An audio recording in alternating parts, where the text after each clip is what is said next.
Und das ist so ziemlich alles, was ich bis jetzt gemacht habe. Also ich habe quasi nach der Saat hier Totalherbizid. Und jetzt fahren wir ein Gräsermittel und hier haben wir den Raps mit der Beisaat. Der sieht ziemlich gut aus. Was auffällt, ja, da war eine verstopfte Reihe, kaputtes Blade oder tiefere Ablage. Ein paar Pflanzen stehen da drinne von der Novak. Wichtig ist, und das ist hier der Fall, da der Raps relativ gut versorgt ist und das ist er hier mit Unterfußdünger. Ansonsten steht er natürlich in Konkurrenz mit den Gräsern, die nehmen ihm dann auch nochmal Licht und Nährstoffe weg und dann entwickelt er sich schlechter. Aber wie ihr seht, der sieht ganz gut aus und der entwickelt sich auch ganz gut. Und in der nächsten AKF können wir da auch mal einen Blick so reinwerfen. Das Ganze sieht unkrauttechnisch auch erstmal gut aus, weil ich ein bisschen gesehen habe, ein bisschen Melde. Aber die friert ja sowieso weg und ich denke, die kommt jetzt klein da durch. Die wird auch keine Konkurrenz mehr für den Raps. Also der macht sich jetzt die Tage komplett breit und dann ist auch Ruhe hier. Dann ist Ende, Leute. Das mit den Gräsern ist so, man kann das so ein bisschen später fahren. Ja, also wir haben ja quasi in Direktsaat das gesät. Das heißt, da liegen ja auch Körner oben drauf vom Getreide. Was man ja dieses Jahr oder auch generell bei uns hier einfach so ist. Bei uns ist ja die Getreideernte relativ spät, sodass da manchmal auch nur eine Woche, 2 Wochen dazwischen sind, bis die Folgekultur kommt. Das heißt, selbst wenn wir einen Stoppelsturz machen, ja, habe ich oft genug gemacht, haben wir trotzdem nach der Saat immer wieder Wellen, Getreidewellen, die da hochkommen und Ausfallgetreidewellen. Das ist ja nun mal so.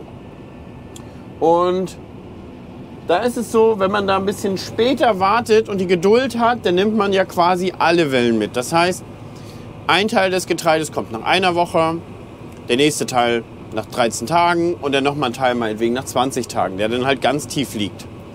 So, wenn wir jetzt, sagen wir mal, wir fahren nach einer Woche rein, wenn der Raps gerade so rauskommt, ja, dann kann das sein, dass wir nicht alles erwischen, sondern wir müssten 3 Wochen später nochmal rein. Je länger wir warten, desto mehr Wellen erwischen wir letztendlich. Aber desto höheren Druck haben wir natürlich in dem Bestand und das heißt auch, der Raps muss sich da stärker durchsetzen können. Und ganz wichtig, der Raps darf das Ganze natürlich nicht überwachsen. Das heißt, wie ihr seht, hier werden die Blätter ja schon groß. Und wenn die jetzt anfangen, das Getreide zu beschatten, dann treffen wir das eventuell zu wenig oder nur gering. Meistens wird nochmal im Frühjahr eine Welle gefahren oder wird nochmal im Frühjahr geguckt oder eine andere Variante, es wird ja mit Kerb im Winter nochmal gegen Gräser was gemacht. Aber mit Kerb habe ich eigentlich noch nie gearbeitet. Eigentlich habe ich immer die Variante hier ganz gut gefahren. Also ich glaube, wir kommen jetzt ganz gut. Wir hätten aber auch eine Woche früher fahren können. Das wäre auch gegangen. Diesen Effekt übrigens mit dem Ausfallgetreide und so, den erkennt man wirklich gut. Nebenan ist die Fläche, da haben wir Gerste geerntet. Und da war ja quasi mein Planting Green. Und da haben wir keine weitere Welle. Das heißt, der Bestand ist komplett sauber. Wir haben Totalherbizid nach der Saat und der ist sauber und da mache ich bis zum Frühjahr nichts mehr. Das heißt, eine Herbstbehandlung oder irgendwas anderes weiteres werde ich da nicht machen. Muss ich auch ehrlich sagen, das ist etwas, woran man sich gewöhnen muss in der Direktsaat und mit Strip-Till und so. Die Bestände sehen am Anfang ein bisschen ruppig aus. Da gucken Stoppeln hoch, da gucken alte Unkräuter hoch und.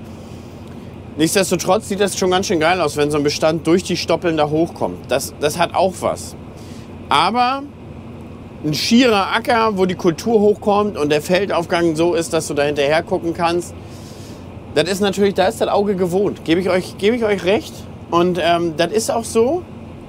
Hier muss man, ich sag mal ganz ehrlich, hier musst du am Anfang gucken, kommen jetzt Schädlinge, hast du alles im Blick und dann musst du erstmal ein bisschen weggucken.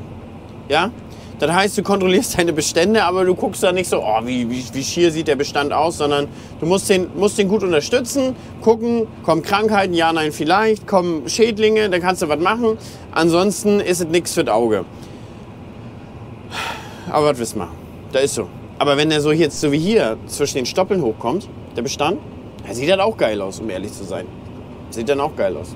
Aber ansonsten steht er gut, Feldaufgang ist gut, schön gleichmäßig, sind keine Stellen, wo irgendwo was fehlt. Ist so, wenn mal was fehlt, dass er sich überall gut verwachsen kann. Und soweit erstmal. So, ich bin hier angekommen. Ja, es war aber, also so eine langweilige Fortführung, da kann man direkt abschalten. Also, was war denn da los, Hannes? Jo, Leute. Ich habe die erste Tour gerade weggefahren, war hier schon kurz nach 8, wir tauschen heute Mittag durch und so können wir wenigstens, oder so kann ich wenigstens noch mal ein bisschen was drehen. Und zwar ein How-to-Transport fahren. Also wie fährt man eigentlich Transport, worauf achtet man, wenn man eben Häcksler fährt. Ist tatsächlich etwas gern Gesehenes.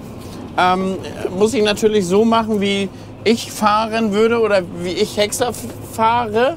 Das ist natürlich auch von Häcksler zu Häcksler unterschiedlich. Hier den Mais, den konnte man schon die Tage in der Insta-Story sehen. Der steht richtig gut. Wir haben jetzt 17,7 Tonnen Trockenmasse. So, hier geht es weiter. Und ist, wie ihr gerade gesehen habt, ist ganz knapp hier mit dem Transport. Hätte gern noch 2 mehr genommen. Aber Transport ist dies ja ein Riesenproblem. Alles ist gleichzeitig reif. Die sonst, sag ich mal, aus Brandenburg hier mit hochrücken oder aus Süddeutschland. Normalerweise fahren ja einige Häckselketten quasi in Süddeutschland los und kommen dann immer weiter hier höher mit ihren Häckselketten. So, jetzt ist aber alles dies Jahr gleich reif, sodass die nicht mit hochgekommen sind oder nur zum Teil. Und dadurch sind die hier vor Ort auch ausgebuchter.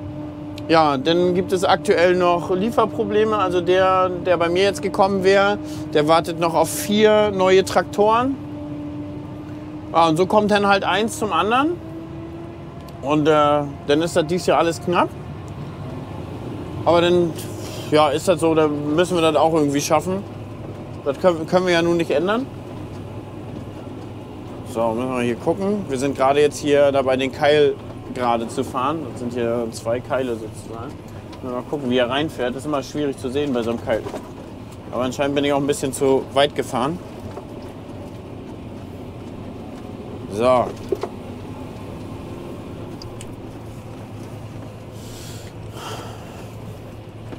Steht gut.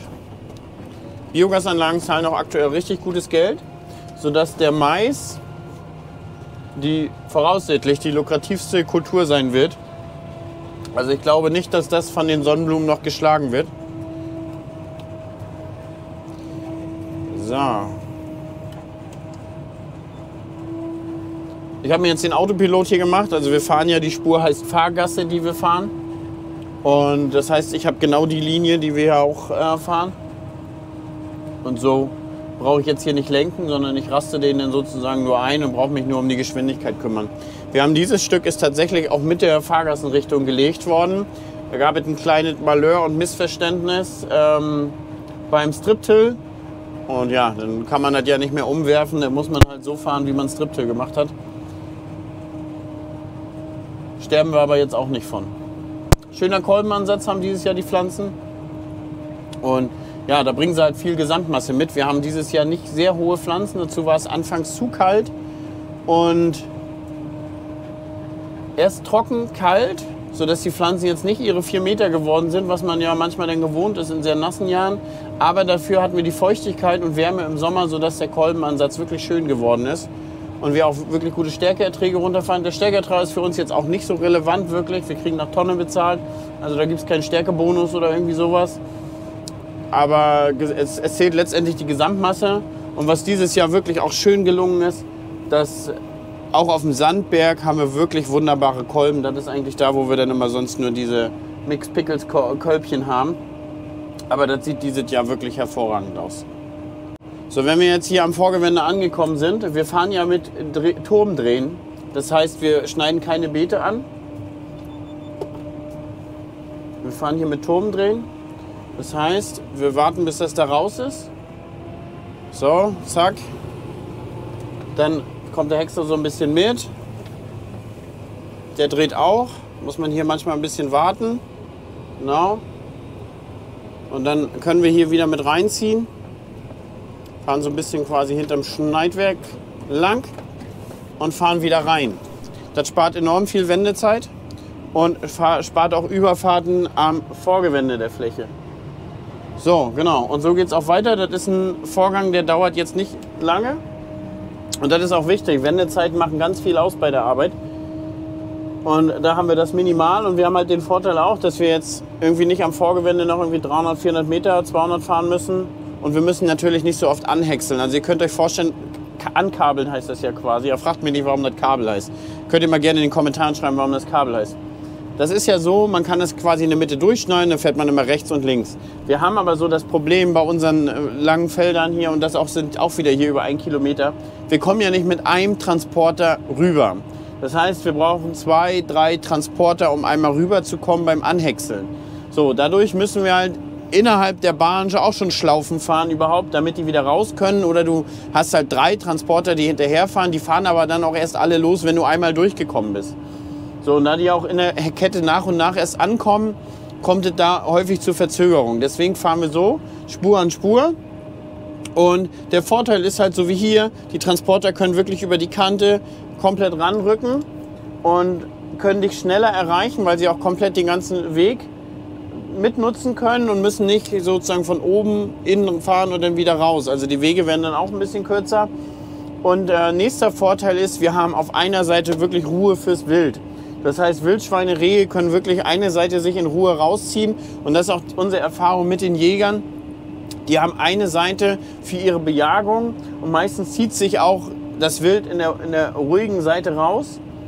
Und dann sind alle Beteiligten, sage ich mal, zufriedener. Auch den Jägern gefällt das deutlich besser, weil die haben da ihre Ruhe für sich. Da fahren keine Transporter im Weg, die sind da ganz alleine. Und auch wir hier für uns, wir haben auf unserer Seite nicht so viele Jäger, weniger, wenn dann mal welche da sind. Und wir können dann auch vor uns hinfahren, wie wir wollen. Macht schon was aus. Maiszünsler, wie ihr seht, ist dieses Jahr wieder gar kein Problem mehr bei uns. Also letztes Jahr war auch schon kaum ein Problem. Davor, das Jahr war es ein Problem und dieses Jahr wieder nahezu gar nicht. Also im Norden gefällt es dem Kerlchen wohl nicht richtig, sodass man hier ja, also unter 1% definitiv befallene Pflanzen hat.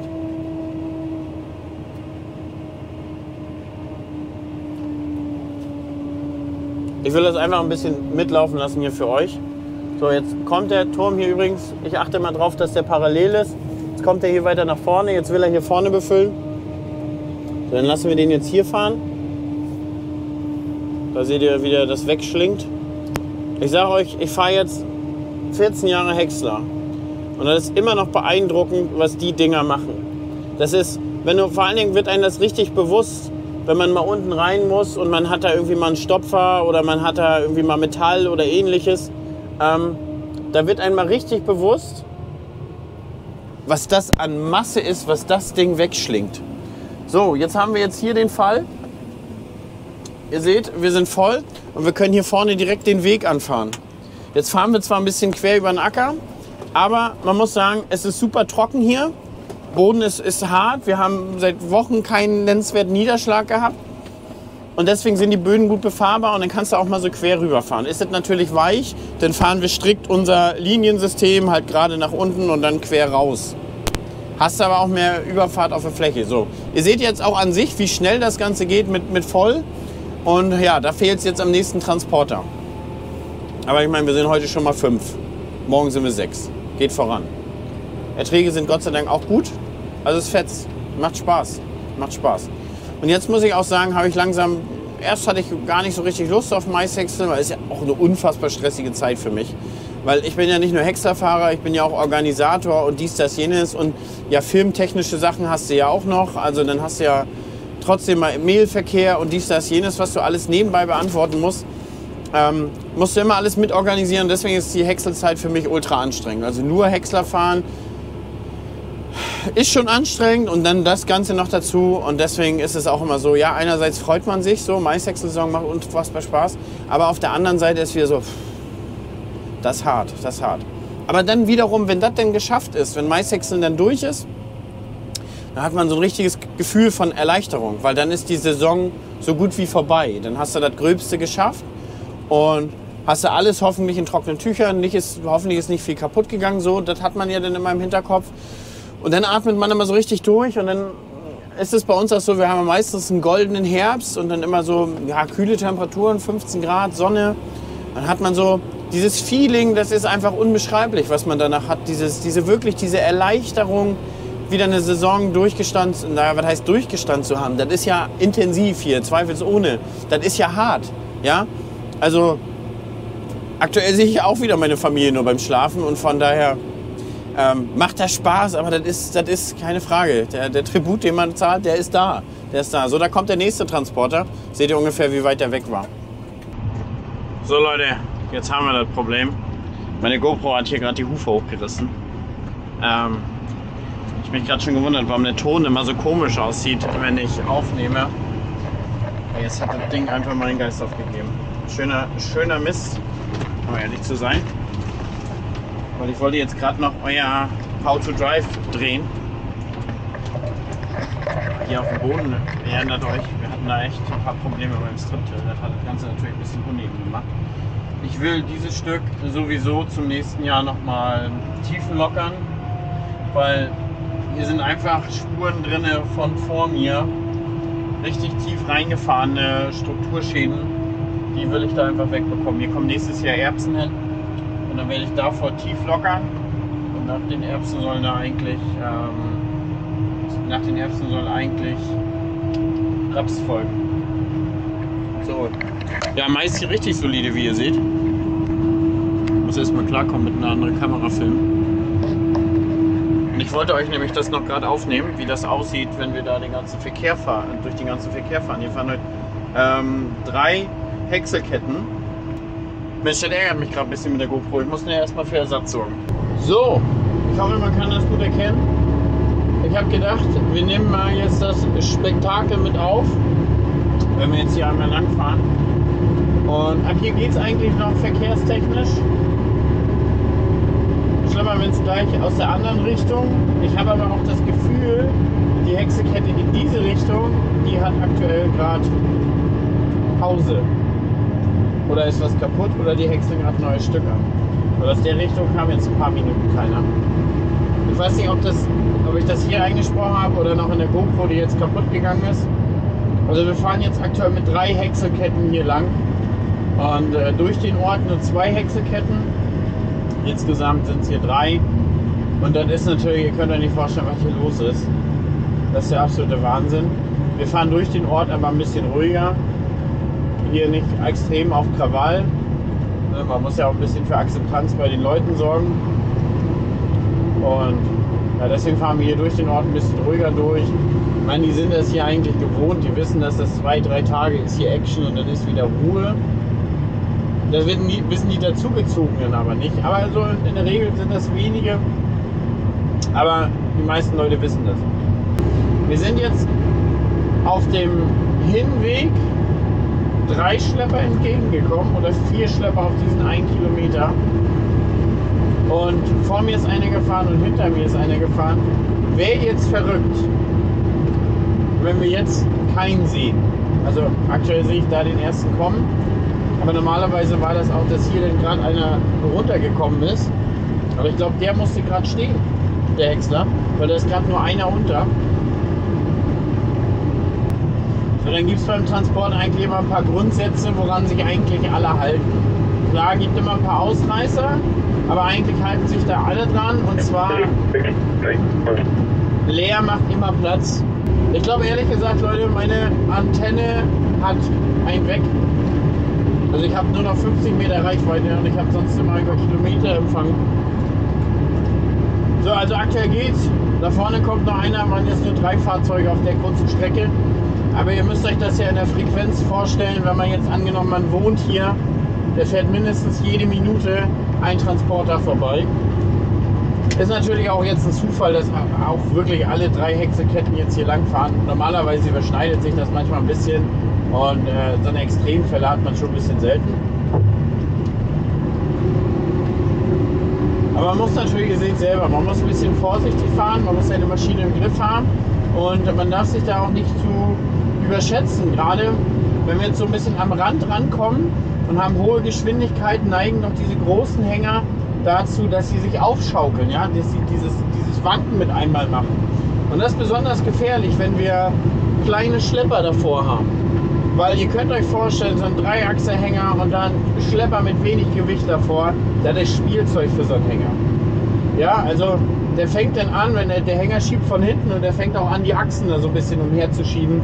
Deswegen ist das auch immer ganz nett, wenn man gut ballastierte Schlepper fährt, auch wenn die ein bisschen kleiner sind Umso ballastierter die sind, umso angenehmer fährt sich das. Das ist auch eine Frage des Verkehrsrisikos. Ja, Gewicht schleppen ist nicht immer ganz geil, verbraucht auch wirklich ein bisschen mehr. Aber für die Fahrsicherheit ist mehr Gewicht tatsächlich besser. Und hier haben wir noch den Vorteil, hier ist jetzt zwangsgelenkt. Wenn man jetzt Nachlauf gelenkt hat und man vergisst, die zu sperren auf der Straße, kann dieses Aufschaukeln wirklich dazu führen, dass man im Graben am Ende landet. Weil das kriegt man nicht gehalten. Bei den hohen Geschwindigkeiten, die wir fahren mit den Fahrzeugen, will es das nicht mehr. Gut, so, wir sind jetzt hier angekommen. Wir fahren 11 Kilometer von der Fläche hierher. Das ist natürlich schon ein bisschen was. Aber auch zu meiner ehemaligen Anlage wären es 12 Kilometer gewesen. Also das nimmt sich nicht viel. Hier ist sehr reger Verkehr, muss man ehrlich sagen. Da vorne kommt jetzt gerade ein LKW. Wir fahren den hier geradeaus. Und ich kann euch das gar nicht sagen. Aber hier fahren Schubböden, weil sie so ein bisschen weiter die Mengen wegholen. Oder für die Anlage wird 25 Kilometer weg, hat der Betrieb noch einen zweiten Standort. Da wird schon Material geholt. Und jetzt fängt hier vorne auch noch tatsächlich eine Häckselkette an, die auch hier liefert, also quasi dieselben. So, können wir uns eigentlich hier einreihen. Wie ihr seht, schiebt hier der schwarze Stallion von Agralo Müritz.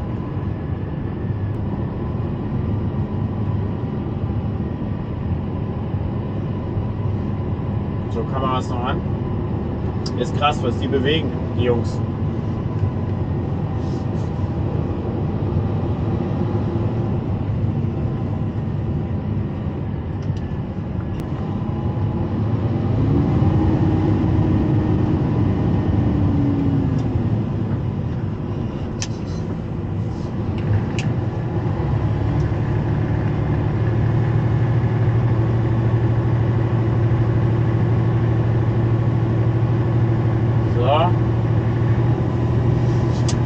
Den hole ich mal ab.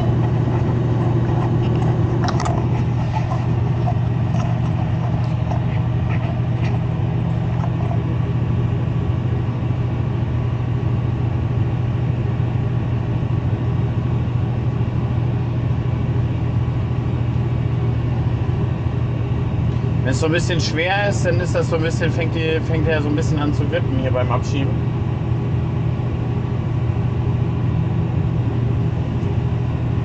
Es gibt auch so ein zu trocken bzw. so ein Zwischending, dann ist das Material dann wiederum wieder ein bisschen stumpf.